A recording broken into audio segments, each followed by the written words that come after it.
Hi, Josh. How are you, Bob? I'm doing okay. How are you? Excellent. Very well. Good. Let me introduce us. I'm Robert Wright, publisher of the Nonzero newsletter. This is a Nonzero podcast. You are Josh Landis, a professor at the University of Oklahoma. In fact, you occupy the Sandra Mackey chair there, I guess. And you're director of the Center for Middle East Studies there. I am indeed. Is that right? Yes. And you're director of something else, aren't you? Yes, the Farzani Family Center for Iran Studies and Persian Gulf Studies. Yes. Okay, good. Well, congratulations on all that. And you are still publishing at Syria Comment. You've long had a blog. Yes, not as active as used to be. During the opening years of the Syrian civil war, I was writing every day on that. Much less so. I'm a fellow at the Quincy Institute, and I write for them occasionally. For Responsible Statecraft? Yes, indeed. So, listen, it seems to me that the Middle East has been pretty fluid lately, even by its own standards. Seems like there are a lot of developments, some of them worrisome, not all of them getting a lot of attention in mainstream media. And I wanted to talk to you about them and get you to help us see some of the interconnections among them. And maybe by the end of the conversation, get your sense for how ominous they do or don't seem to you. And these things are going on in various countries. I would say that Israel has been getting the most attention, and we'll come to that. But there are things kind of going on all over. Let me just read something from a relatively obscure media outlet that showed up yesterday. Today is August 8th.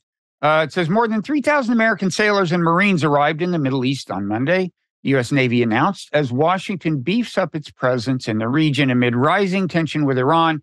The deployment comes days after the Associated Press reported that Washington was considering putting armed personnel on commercial ships traveling through the Strait of Hormuz, an unprecedented action aimed at stopping Iran from seizing and harassing civilian vessels. So that's interesting. I mean, I guess one question is, how long has Iran been seizing and harassing civilian vessels, and why? Well, this really goes to two major issues. One is great power rivalry in the Persian Gulf, and that's China's arrival as a major power in the Persian Gulf. And the United States is jumping in on the side of Saudi Arabia and the UAE against Iran in a way to say, we're here, we're still, riding shotgun for you, and we're still defending you, providing security, because both the UAE and Saudi Arabia have been turning towards China for many of their defensive needs. And they've been doing it in a high-profile way, in part to thumb their noses at the United States, but in part it's to get the United States to bargain with the United States, to say, you have to really defend us against Iran. So this gesture on the part of the United States to defend ships going through the Persian Gulf is a reassurance, a message of reassurance to the Gulf states, saying, you stick with us, we can defend you. Secondly, the Biden administration, as you know, has not rejoined the Iran nuclear deal. And in fact, it's continued to really maximize sanctions. And it's taken, it's stopped a bunch of Iranian tankers. There's one Iranian tanker that's now anchored off of Galveston, Texas, that the United States captured, and it's trying to sell the oil on board, saying that it's being illegally exported because we have sanctions on Iran. And oddly enough, no Texan-based private company will take the oil, even for free, to resell it, because they're frightened that Iran will take their ships. So Iran, this is a tit-for-tat war. And in a sense, what Iran is saying is, if you won't let us export our oil, we're going to stop other Gulf countries, such as Kuwait, the UAE, and so forth, from exporting their oil. And we can muck up we can hurt you if you're hurting us. And that's what's going on. This is a tit for tat war that's been going on for a long time, unfortunately. Okay, let's drill down on that a little before we get back to the super power competition and the kind of reemergence of a Cold War dynamic in the Middle East. So, there was this Iran nuclear deal that was done during the Obama administration that Biden seemed to be happy with.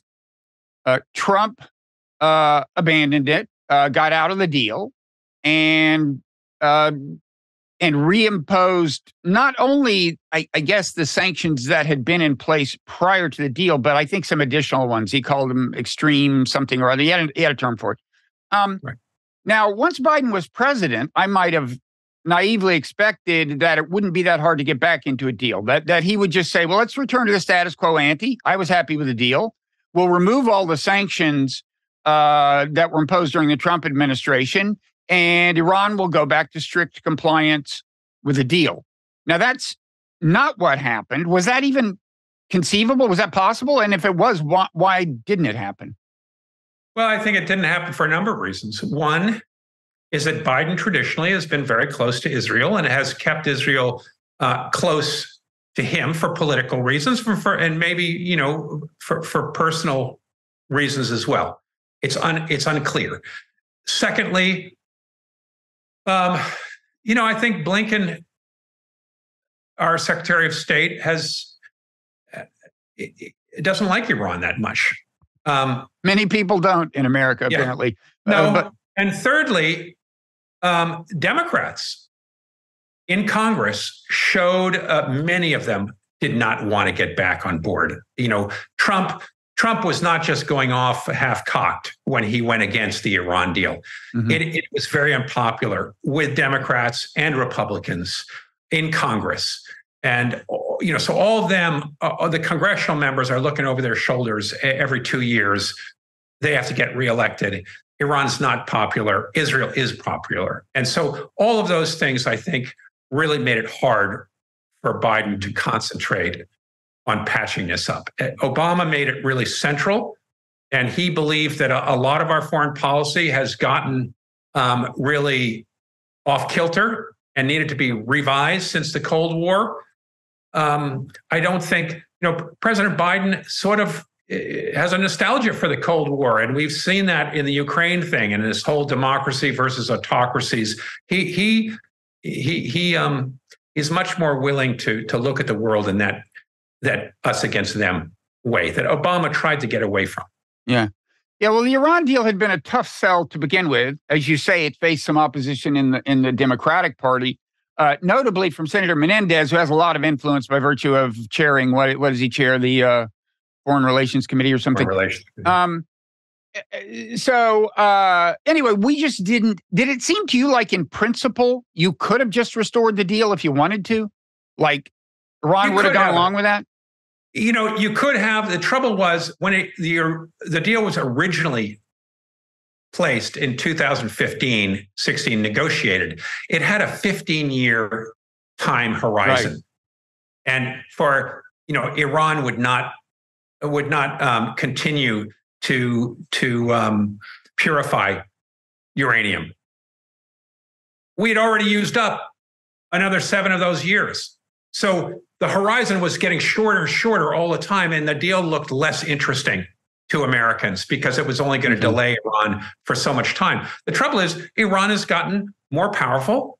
It has begun to really slip out of some of these sanctions. And because of the Ukraine war, Russia needed Iran. China's become, America's become much more hostile with China and China hostile towards America. So China is more willing to break sanctions than it used to be. So Iran began to see other alternatives for itself, that it didn't have to make the deep compromises with the United States, that it could go east and just ride this out. And hope to break sanctions on its own as America gets weaker. And that's been Iran's constant, I think the mullahs have been saying to themselves, America's going down. And In influence, in terms of influence in the Middle East, you mean? Yeah, and as a major power. That's not the sole major power anymore.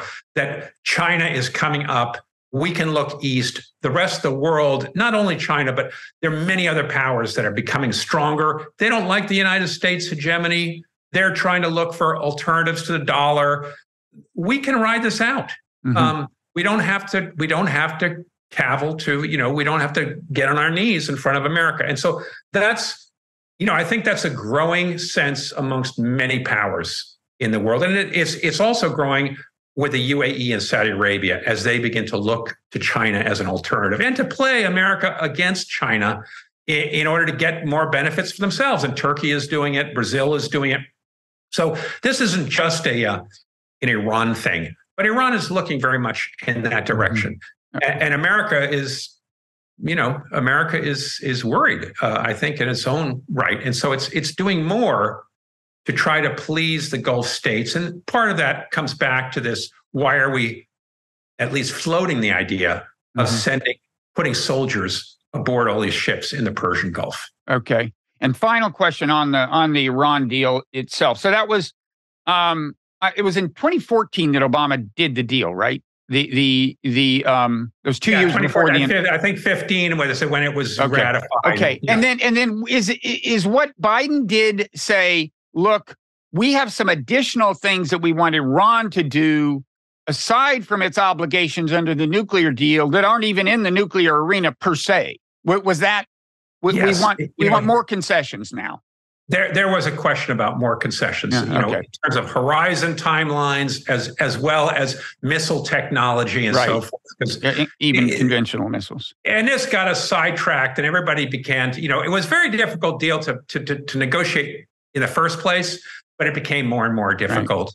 Right. And I think, Biden just wasn't that interested in it. It was going to cost him a lot politically. Yeah. So, so back to this Cold War thing. Now, in Cold War I, the Middle East was very much thought of as an arena of superpower competition, but the superpower was the Soviet Union, which was the more powerful of the two great communist menaces as they were seen at the time. Right. And I guess it's still the case that Russia has the most conspicuous associations, you might say, like their connection to Syria is well known. They have a naval base there. By virtue of that, almost, if for no other reason, they have a kind of connection to Iran. Iran and Russia were the two big supporters of the Syrian regime during the, civil war that was, to some extent, a proxy war between the U.S. and regional allies on the one hand, and Syria and Iran on the other, in a certain sense. But now you're saying, would you say that China is becoming more important than Russia in the Middle East? I mean, and is it kind of not yet clear? Is the situation still settling? It sounds like it is, in a way, in terms of who is going to be whose proxies in this thing, right? Like, we're worried, it sounds like, that Saudi Arabia will become, in effect, if not quite a Chinese proxy, a country closer to them than we would like. I mean, there's still flux in terms of the kind of Cold War II alignment, assuming that's what eventually it becomes. Yeah, let me just throw out a few statistics for you to give you a sense. In 1975, height of the Cold War, the U.S. economy was over 3 times bigger than the next biggest economy, which was the Japanese economy at the time. Things have changed so dramatically in such a small period of time. China today, in manufacturing output, China is $2 trillion, or 20% of world industrial output. The U.S. comes in number 2 at $1.8 trillion.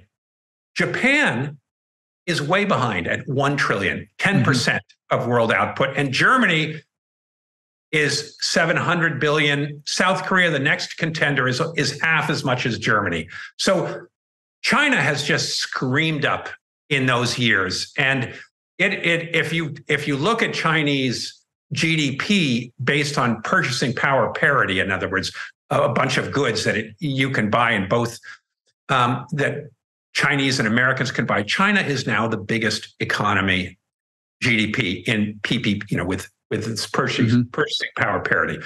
And then, to take it one step further, if you look at Saudi Arabia or the UAE, let's look at UAE, for example. The UAE, bilateral trade between the US and the UAE, United Arab Emirates, in 2021 was $23 billion. The bilateral trade between China and the UAE was $75 billion. So it's almost 3 times as much. And that trade is projected to hit $200 billion by 2030. There are 6,000 Chinese businesses that have their Middle East headquarters in the UAE, or operate in the UAE or have their headquarters in the UAE. It's a tremendous amount. And the same thing is true with Saudi Arabia. Only 10 years ago, the US was by far Saudi Arabia's biggest trading partner. That's no longer true. China's trade with Saudi Arabia is about twice as much as US trade today. So, in terms of China's weight in the Middle East, it's very big. And what are we? So it sounds like we are trying to compensate for that by saying, well, we'll give you military support. But what are we afraid would happen if we didn't sell them on that idea? I mean, are we afraid that Saudi Arabia and UAE would exclude us from certain markets or something? I mean, what is the concern? Well, let's look at the very narrowest concern. We should start with the big concern. The big concern is that since World War II, Saudi Arabia and the UAE have been client states of the United States. And we traded a very simple trade, which is we offered them security. We protect them, as we did in, 1990 in the Gulf, Second Gulf War, where we sent over 400,000 troops and defended them against possible Iraqi invasion after Iraq took Kuwait. And that was extremely successful. We protected Saudi Arabia. We returned sovereignty to Kuwait in exchange for oil. And it's not that they're giving us oil. It's that they are coordinating, that OPEC and Saudi Arabia, as the largest exporter of oil, which dominates OPEC strategy, was coordinating with Washington very closely on production, pricing, all these things. It gave America really a tremendous advantage and power in world energy markets. And that also allowed, in many ways, we won World War II because we stopped Hitler from getting oil. Hitler in 1941, the hinge of fate, as Churchill called it, was trying to get oil. Both Stalingrad was a way to get to the Caspian Sea and get Russian oil. And El Alamein, the other major battle taking place in Egypt, was to shut off the Suez Canal and shut off British oil and European oil from Iran. And Germany failed in both those battles. And it was starved of oil. Its panzer units and so forth just couldn't run. And that helped the West win. It helped the United States and Britain win in the war. And we've always thought of energy as a key strategy and a key commodity in World War III.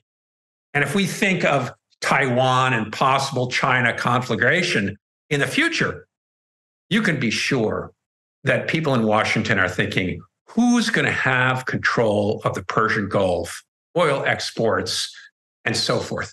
That's why the notion that Saudi Arabia and the UAE could slip out of our sphere of influence towards China is a scary thought, I think, for people in Washington who still see the US as being the sole major superpower, the hegemon in this region.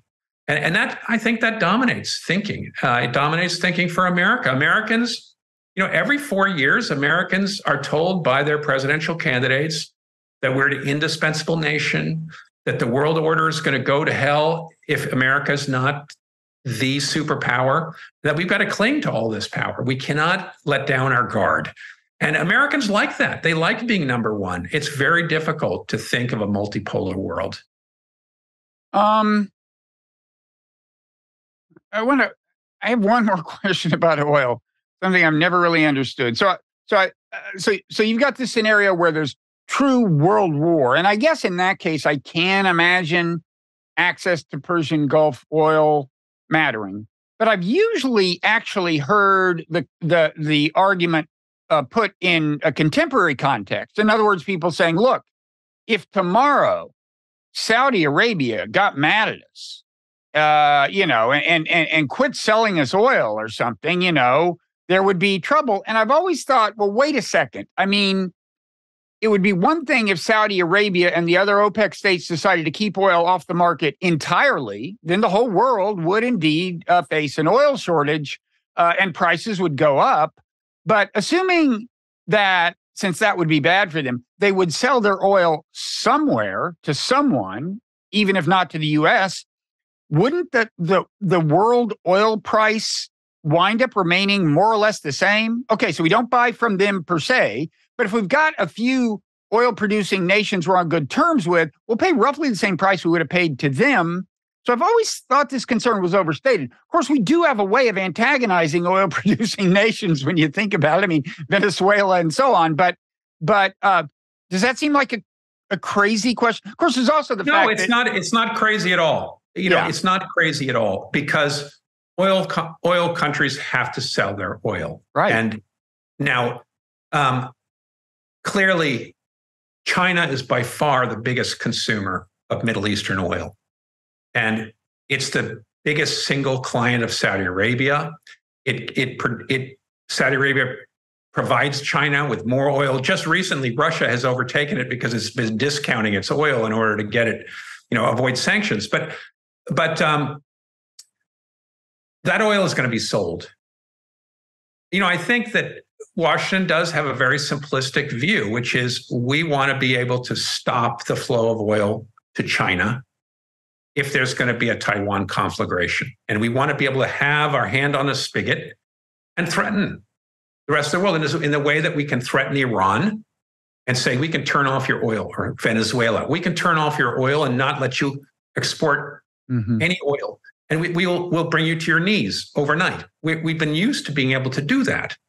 We were able to put an embargo on Iranian oil in 1953 and 2 with Britain and bring Iran to its knees. We overthrew its government for $3 million. Now, we've been trying to do something similar in the last decade and have failed. But, which shows the change in balance of power. But America has gotten used to that kind of control, and relinquishing it requires a different vision of the world in which America is no longer has its hand on all of these products and can't twist people's arms as easily. And then that requires much more negotiation. But, the United States has added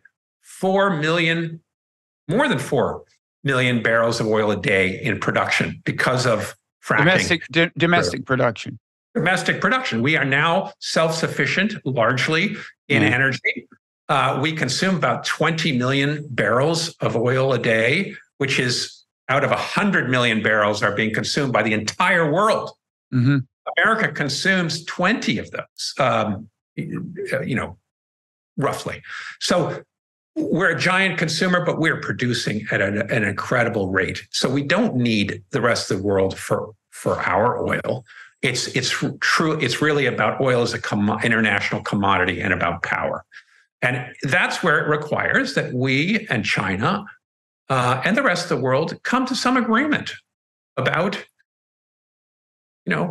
sharing power. And we're going to have to, because we can't control it. So that would be nice. So so just to review, like how we got to this particular possible confrontation with our soldiers possibly boarding commercial vessels that Iran has been stopping. We didn't want to just restore the Iran deal the simple way. So we persisted in the sanctions, including ones that Trump had added on. And that's our excuse for seizing Iranian ships in the vicinity of America. We say, well, there's these American sanctions.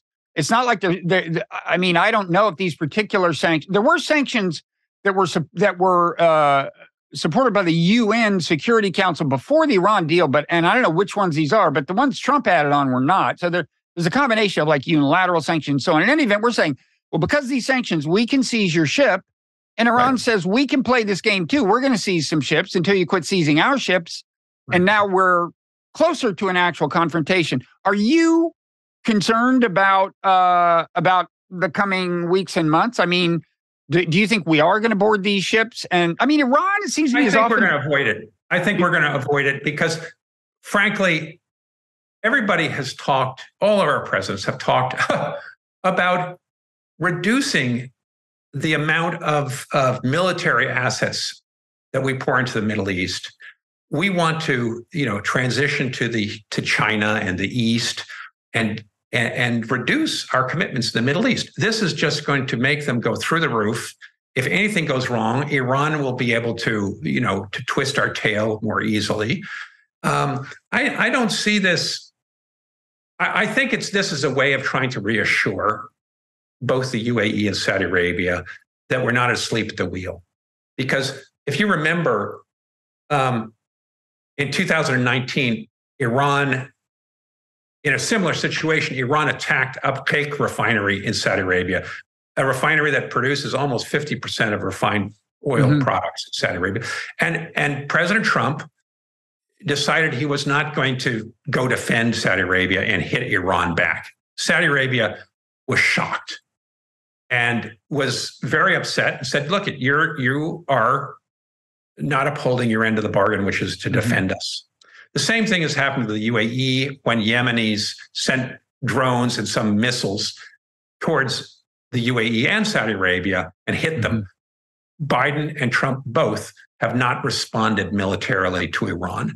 And this has led both countries to begin to say, America's not going to defend us. We have to make peace with Iran, which has been a good thing because Saudi Arabia and China brokered this peace agreement between Iran, exchange ambassadors. They're having meetings back and forth.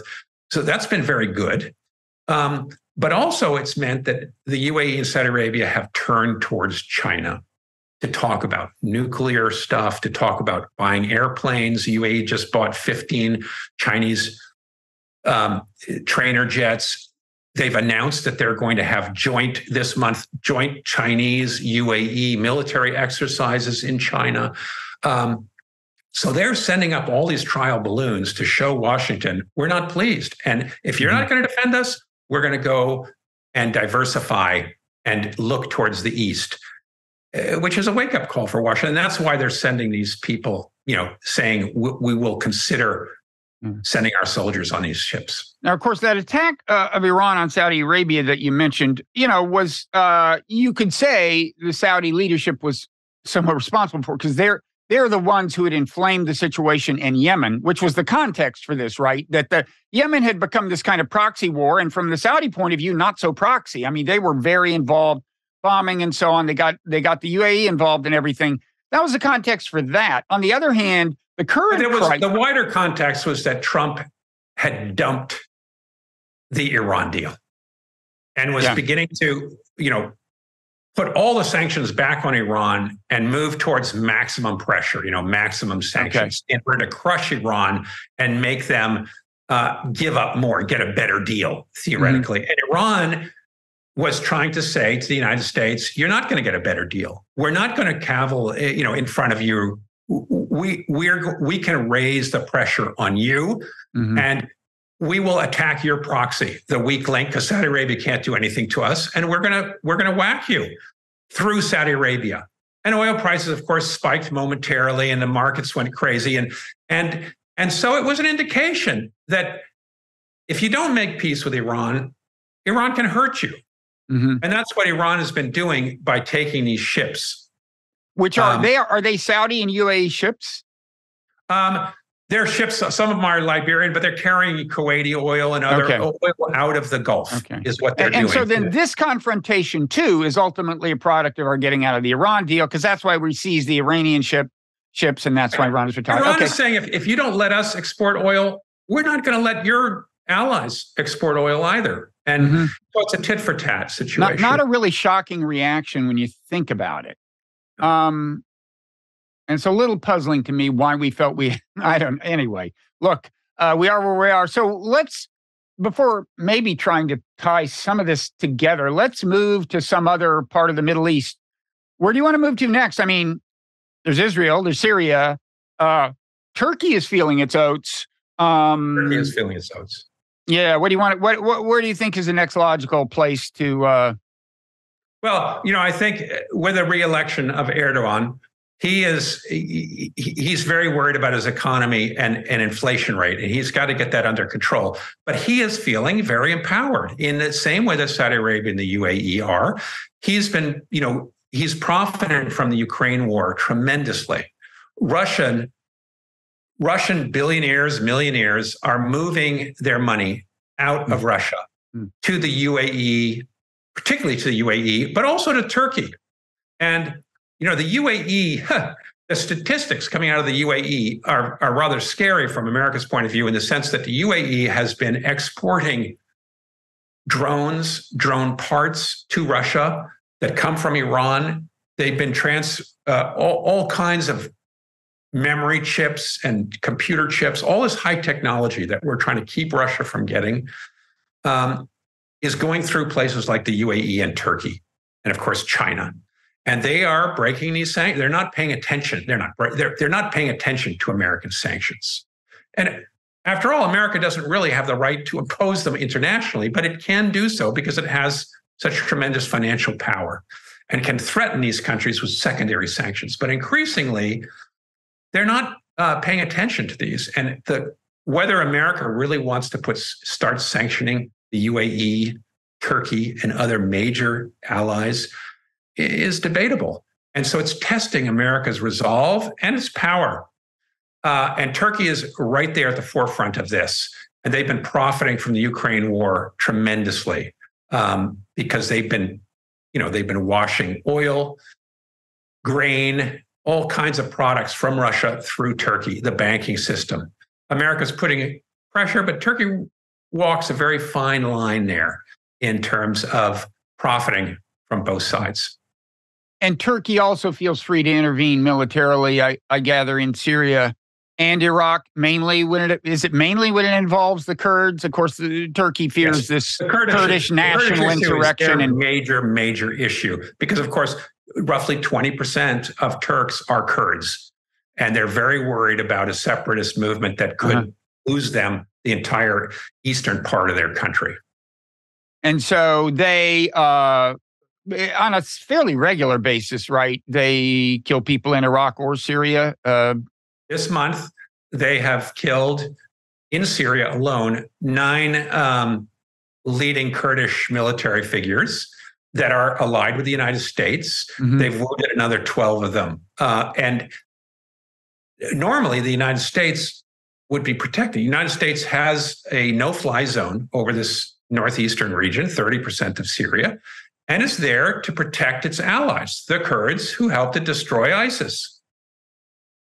But increasingly, America has been shutting its eyes to growing Turkish intervention in this zone, and a particularly drone intervention, which are hunting down the leading Kurdish military figures and killing them. YPG, they belong to the leading political unit there that Turkey views and has designated as a terrorist organization. And the United States is doing nothing to stop it, or at least we don't see them doing anything to stop it, because they want good relations with Turkey. Okay. And I mean, speaking of ISIS, did Turkey just kill yet another? I mean, the life expectancy of an ISIS leader is like, what, a year now? I mean, how many have been killed over the last few years? 5. We're at number 5, and I guess we've got number 6 caliph just got announced, because the 5th caliph was living in Turkish control. I'd love to be the insurance salesman. I don't. the life insurance salesman he calls. But I think it's worse than, California housing. I don't think any major insurance companies are extending insurance to caliphs these days. No. But it raised the question, like, one of our professed reasons for remaining in Syria. I mean, one thing, Syria is like everyone's playground. Okay, so Turkey does these cross-border strikes. Israel does these cross-border strikes. Israel killed 4 Syrian soldiers a few days ago or something. Yes, they did. We have troops there. And pretty much all of this, I guess, is technically in violation of international law, right? I mean, we have troops there and without the permission of the Syrian government. And then we complain when Soviet jets harass our drones, which is kind of funny because the Syrian government wants the Soviet jets there. I mean, it's a little like if we were doing our own little military exercises in Japanese airspace and China flew some drone in against the wishes of the Japanese government and then complained that our jets were harassing them. I mean, we would laugh about that, but that's not a perfect analogy, but Ukraine is an analogy. Ukraine war, in theory, the United States is there, is supplying arms to the Ukrainian government because it is the legitimate government of Ukraine. And Russia, is the invader. And in Syria, the United States is the invader. Now, we are there under some kind of a UN umbrella because of the war on terror. In 2001, UN resolutions were passed. America could fight this war on terror. And so it takes a pretty expansive reading of that, right? I mean, not very expansive. Yeah, I mean, not every lawyer, an expert in international law would say, okay, this is a solid case, right? And ISIS has been destroyed as a power, as a land power. Now, there still are ISIS groups that do hit and run that are hiding out. But one can make the argument that local government, Syrian government, should be empowered to fight that war. And even more, I suppose, on the legalistic side, America, a big hunk of American troops in Syria are at Tanf, which is very far away from any ISIS activity. It's the town on the Iraq-Syrian border, sitting right in the middle of the major highway that connects Damascus and Baghdad, where most of Iraq-Syrian trade is carried out. And the United States keeps few hundred troops there in order to block that trade, in theory, so that Iran cannot send weapons to Hezbollah along that highway. There are no ISIS within 100, anywhere near that area. American troops are not fighting the war on terror there. They are fighting a war against Iran. And they're hobbling the Syrian trade and economy there. So they're fulfilling a totally different function. And they, legally, they shouldn't be there. So it shows you how far we've gotten away from the war on terror rationale. And I mean, the other thing is Syria, as well as Russia, as well as Iran, are plenty motivated to fight ISIS, and they know how to do it. It's like there's just a surplus of people who want to fight ISIS. What's that? Before the Syrian government was destabilized, there was no ISIS in Syria, just as there was no Al Qaeda in Iraq before America overturned the government there. Right. This entire region, the local governments have every reason to go against ISIS because ISIS is their major enemy, and as is Al Qaeda and Islamic fundamentalists. So, yes, this is what's going to happen in the future, and eventually America will withdraw, and the Syrian army will take over the task of providing security within Syria. So we are in Syria fighting Iran to some extent on behalf of Israel, I guess, although it sounds like maybe increasingly that motivation will coincide with a kind of a larger Cold War type rationale to the extent that we see this whole region as kind of an arena for fighting Soviet and Chinese influence. Right. President Trump's special envoy to Syria, Ambassador James Jeffrey, he articulated as we are in Syria and we're turning Syria. He said, my job is to turn Syria into a quagmire for Russia and Iran. And he articulated our position in Syria very much as this larger war against our enemies, Russia and Iran. As long as we can beggar Syria and keep it extremely poor, it'll become a swamp in which Iran and Russia have to throw good money after bad. I mean, leaving aside the kind of what seems to me the entirely corrupt moral calculus underpinning that thing, where we just use other people's lives in that particular way. Quagmires have a habit of backfiring, right? I mean, we got the Soviet Union bogged down in the quagmire in Afghanistan, and that's why the Taliban exists, right? And now they're the big enemy. Yes. And look at reducing the per capita GDP of countries, which is what sanctions do and what interventions do and so forth. It seems good in the beginning because you're weakening your enemies, you're hurting your enemies. But in the long run, it's very counterproductive for the United States. In theory, the United States wants a liberal world order. It wants democracy. It wants good things for people, not bad things. That's what we tell ourselves all the time. And that, in fact, is what produces more democracy. The one thing that social scientists can agree on is that the first prerequisite for democracy promotion is a middle class, is a prosperous people who can agree on things and who can look forward to a positive future. And then they will play by the rules. If you impoverish them and make them dumb and make them hungry so they begin to fight each other like rats, you're not going to get democracy. You're going to get more terrorism. You're going to get more bad things. It's not an American way. But increasingly, America has turned to that kind of policy with sanctions on so many countries where we're just impoverishing people. And we're shooting ourselves in the foot. Yeah, so Syria and Iran in that region, but also, I mean, Cuba just seems to me the ultimate testament to the futility, if not counterproductiveness, of sanctions. We've been doing this for well over half a century. Doesn't seem to be working. No. No.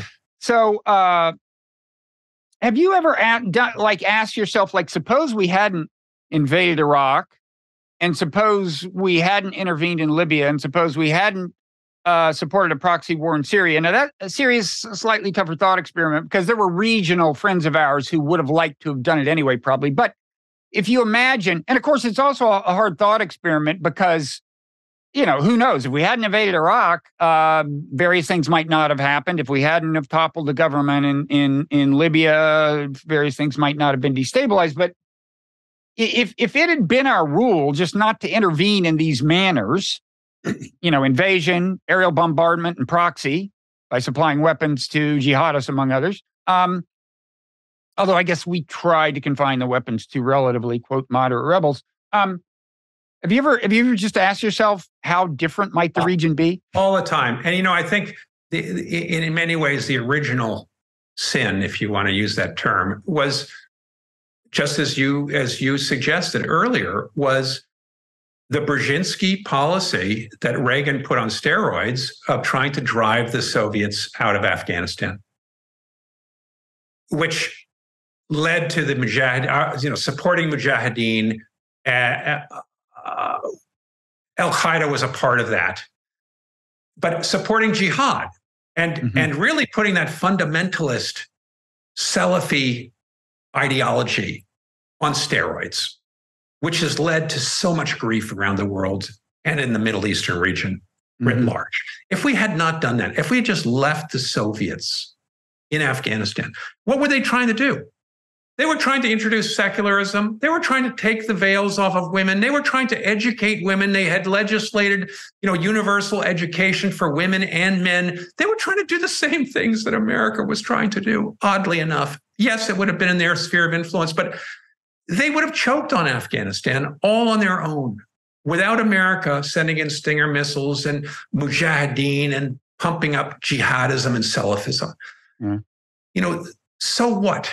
And in some ways, what's going on in Niger brings up this same question of interventionism. Do we allow a Niger to move into the Russian sphere of influence and allow these people who've taken over, who are probably thugs and no goodniks and so forth, but rather than intervene and potentially push the region into war that would suck in neighbors and produce another Sudan situation, perhaps the best thing to do is to stay out of it, even if it means a Russian predominance for the time being in that region. And I think that's what we should have done in Afghanistan. I think it would have, it would have just reduced, we've spent over $6 trillion in Afghanistan and Iraq alone, according to the Brown University numbers. It's been a massive waste of money. If we had spent that money on our own education, on rebuilding roads, on, building America back better, we would be so much better off today. And is your sense, by the way, speaking of Niger, that that Nigeria, which is, what's technically threatening to invade Niger is what remains of ECOWAS, this regional organization that Niger and Mali and Burkina Faso were also members of before they were suspended in the wake of coups. Anyway, technically, it's the remnants of this organization. They're threatening to invade Niger unless it reinstalls the democratically elected president. Nigeria seems to be kind of leading the way there. Is your sense that an invasion's not going to happen unless the U.S. says, yes, we have your back, or what? I mean, I can't tell to what extent this is a proxy thing. I think America is key to this. I do. I don't think the neighborhood is going to want to get into a war unless they do have some kind of international. And France matters too, I guess, right? France must matter a big, big deal. And I'm sure they're all putting their heads together now and asking exactly the same questions that we're asking right now. Is it worth it? What can go wrong? And we've seen so many things go wrong and so many interventions. I think people in Washington are very chastened, and I think Europeans are chastened, and that may tip it towards the non-intervention scale. I hope so, but I wouldn't be surprised if it did, because I think everybody in Washington has come up with, is finally, after 4 interventions, is learning this simple lesson that so many things go wrong, and that we don't understand what we're getting ourselves into when we do enter into these countries. So if you had to bet, even money, you'd bet there won't be an invasion by Nigeria. I'm praying that's. I think America's got too much on its plate. Okay, so let's talk a little bit about Israel. There's a lot to say. There's a lot to say. Because there are two dynamics going on. What had until recently been getting the most publicity was the internal fragmentation of Israel proper over Netanyahu's attempt to constrain the judiciary in a big way, which seems to have already been partly successful. At least the legislation passed, right? And I guess maybe it's going to be, well, we're going to see whether the Supreme Court tries to veto its own being constrained. But I think maybe that's still in the cards. There's that. And then there's, of course, the Palestinian issue, and they're not unrelated. If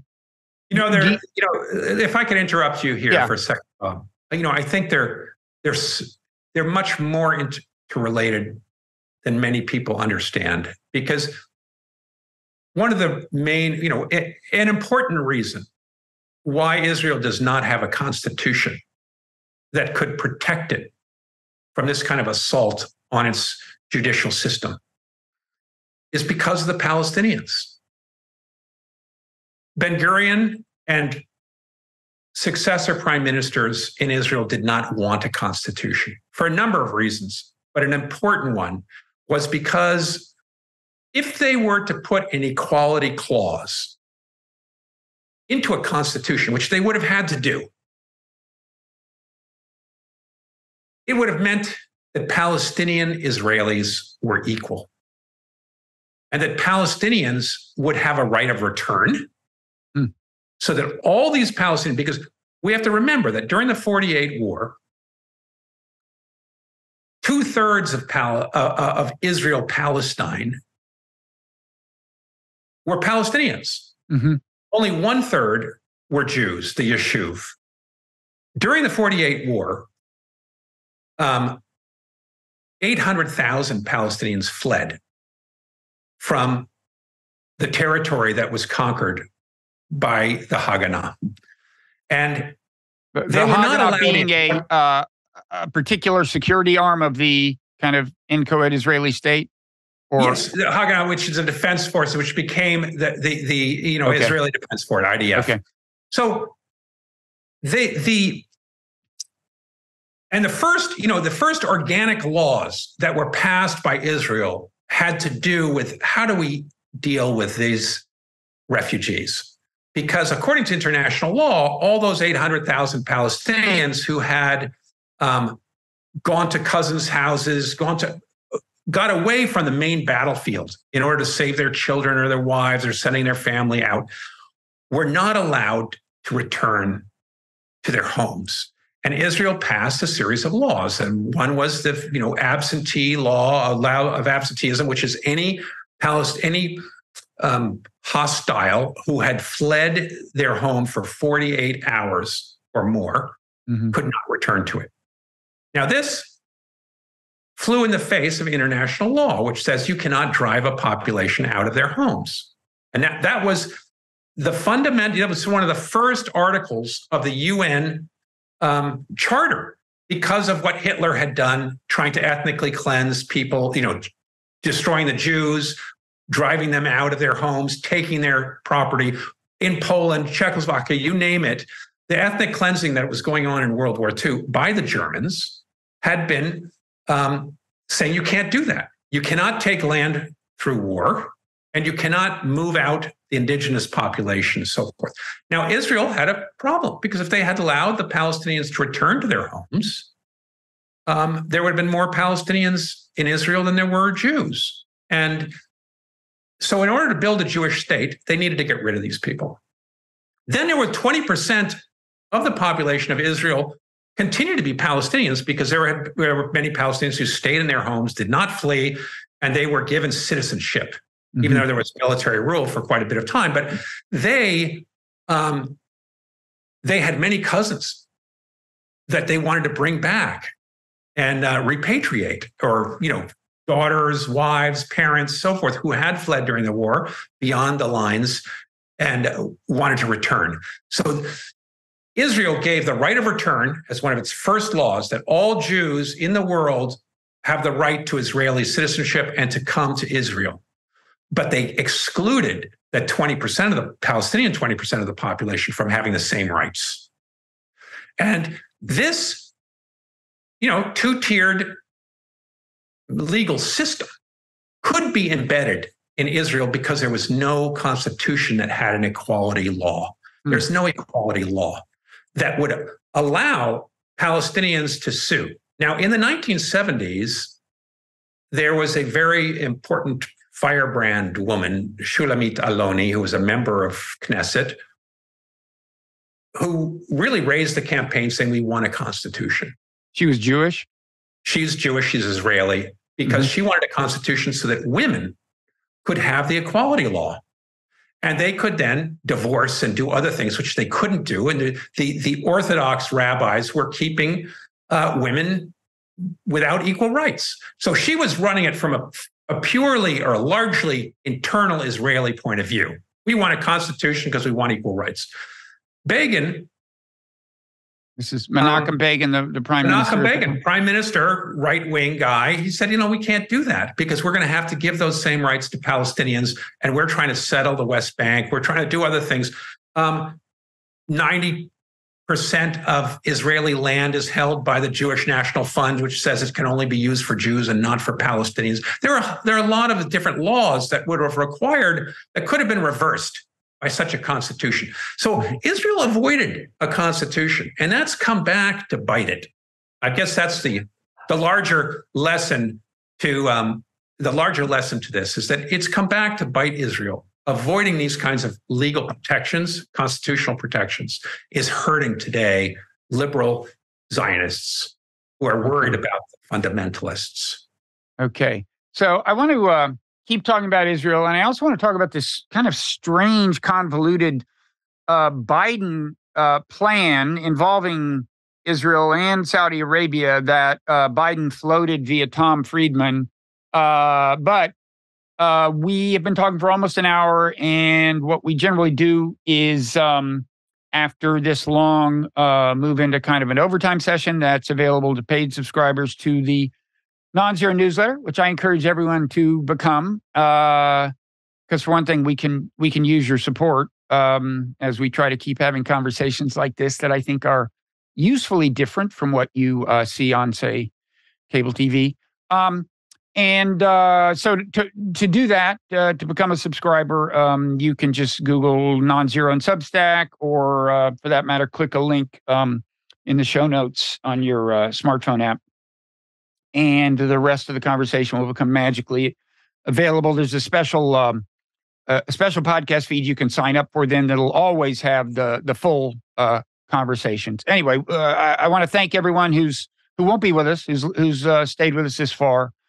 And also thank everybody who will be. And Josh, I want to give you, before we do this, a chance to say anything else you want to say by way of summary or revision or second thoughts. I also want to encourage people to follow you on Twitter. You have if you're interested in the Middle East, you have a great Twitter feed.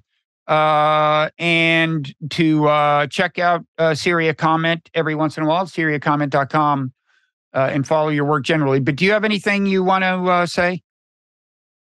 No, I think this is a very timely conversation of great power rivalry in the Middle East. It's a time of tremendous flux for the United States, which isn't sure how to consolidate its position in the Middle East without getting more and more involved in local power struggles that are going to keep it weak and keep it not focused on China and its larger challenges in the world. Okay.